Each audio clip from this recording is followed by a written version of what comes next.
அரசு ஊழியர்களுக்கு வழங்குவது போன்ற 40% ஓய்வூதியம் வழங்க வேண்டும் என்று ஓய்வு பெற்ற அரசு போக்குவரத்து ஊழியர்கள் வலியுறுத்தியுள்ளனர். ஓய்வூதியம், வாரிசுகளுக்கு வேலை, மருத்துவ வசதி வழங்குதல் உள்ளிட்ட கோரிக்கைகளை வலியுறுத்தி சென்னை பல்லவன் போக்குவரத்து கழகத்தில் ஓய்வு பெற்ற அரசு போக்குவரத்து ஊழியர்கள் ஆர்ப்பாட்டம் நடத்தினர்.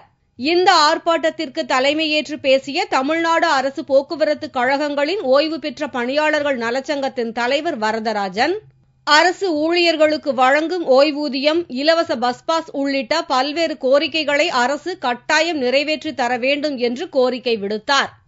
அரசு ஓய்வு பெற்றவருடைய தொழிலாளர்களுக்கும் பணியாளர்களுக்கும் கொடுக்கும் பென்ஷன் திட்டத்தை போல் எங்களுக்கும் அரசே அந்த பென்ஷன் திட்டத்தை ஏற்றுக்கொள்ளும்படி மிக தாழ்மையுடன் கேட்டுக்கொள்கின்றோம்.